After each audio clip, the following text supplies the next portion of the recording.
भटकता भेड़िया और खोया हुआ कुत्ता। ऊंचे पहाड़ों और नीले आसमान से घिरे एक बड़े जंगल में रहता था एक अकेला भेड़िया, शौर्य। शौर्य तेज, चतुर और बहादुर था, पर उसकी एक कमी थी, वह किसी पर भरोसा नहीं करता था। उसने हमेशा दुनिया को दुश्मनों से भरा देखा था। एक रात सब बदल गया। एक रात जंगल में ठंडी हवा बह रही थी।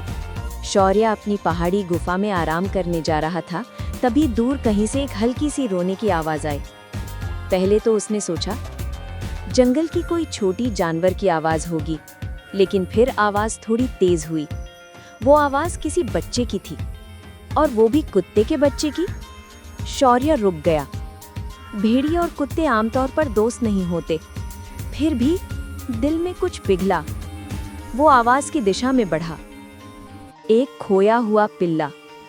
झाड़ियों के बीच कांटों में फंसा एक छोटा भूरे रंग का पिल्ला बैठा था। वो इतना डरा हुआ था कि कांप रहा था। शौर्य ने गुर्राते हुए पूछा, तुम कौन हो? यहाँ कैसे आए? पिल्ला रोते रोते बोला, मैं घर से भटक गया, मुझे डर लग रहा है। शौर्य पहली बार उलझ गया। दिल कह रहा था मदद करो, दिमाग कह रहा था दूर हटो। लेकिन पिल्ले की आंखों में डर देखकर उसने धीरे से कहा, आओ, मैं तुम्हें बाहर निकालता हूँ। शौर्य ने उसे कांटों में से बाहर निकाला। पिल्ला इतना छोटा था कि चल भी नहीं पा रहा था।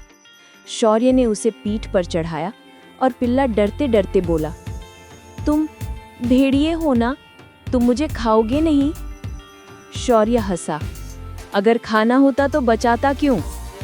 पिल्ला पहली बार मुस्कुराया। उनकी यात्रा शुरू हुई। घनी जंगल के रास्ते, तेज बहती नदी, अंधेरी घाटी, पहाड़ों की छोटी पगडंडियां। शौर्य उसे हर खतरे से बचाता गया। रात गहराने लगी। अचानक पास कहीं से इंसानों की आवाजें आने लगी। शिकारी। शौर्य तुरंत चौंका। उसने पिल्ले को पीछे झाड़ियों में छुपाया। शिकारी बोले, वहां कुछ चल रहा है, भेड़िया होगा, पकड़ो। शौर्य चुपचाप खड़ा रहा, लेकिन तभी एक शिकारी ने पिल्ले की आवाज सुन ली। अरे, एक छोटा कुत्ता, बाजार में अच्छे दाम मिलेंगे। शौर्य के भीतर आग जल उठी। वो दहाड़ते हुए शिकारी पर टूट पड़ा। तेज दौड़, चिंगारी भरी आंखें, फटती हुई टहनियां, डरते हुए शिकारी। आखिरकार शिकारी जंगल छोड़कर भाग गए। पिल्ला रोते हुए आगे आया, तुमने मेरी जान बचाई। शौर्य बोला, अब तुम सुरक्षित हो, चलो घर ढूंढते हैं। सुबह होते होते वो जंगल के किनारे एक छोटे गांव पहुंचे। पिल्ला खुशी से उछल पड़ा, यही मेरा घर है। उसकी एक छोटी लड़की दौड़ते हुए आई, मोती, तुम कहाँ चले गए थे? मैं बहुत डर गई थी। शौर्य चुपचाप दूर खड़ा रहा। लड़की ने भेड़िए को देखा और पहले डर गई, फिर बोली, तूने मेरे मोती को बचाया, धन्यवाद। उसने शौर्य के सिर पर धीरे से हाथ रखा। तभी मोती बोला, मैं हर रात तुम्हें मिलने आऊंगा, तुम मेरे सबसे अच्छे दोस्त हो। शौर्य मुस्कुराया। उसका दिल पहली बार भरा हुआ महसूस हुआ। शौर्य अपनी पहाड़ी गुफा की ओर चल पड़ा। आज वह अकेला नहीं था।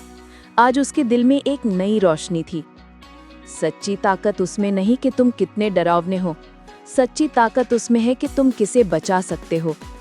और उस दिन से शौर्य और मोती की दोस्ती जंगल की सबसे सुंदर कहानी बन गई। सीख, सच्ची बहादुरी दूसरों की मदद करने में है। दोस्ती वहाँ भी मिल सकती है जहाँ हम सोचते हैं कि नहीं मिलेगी। अगर ये कहानी आपको पसंद आई है तो इसे लाइक करें, शेयर करें और चैनल को सब्सक्राइब करना ना भूलें। मिलते हैं नई वीडियो में। धन्यवाद।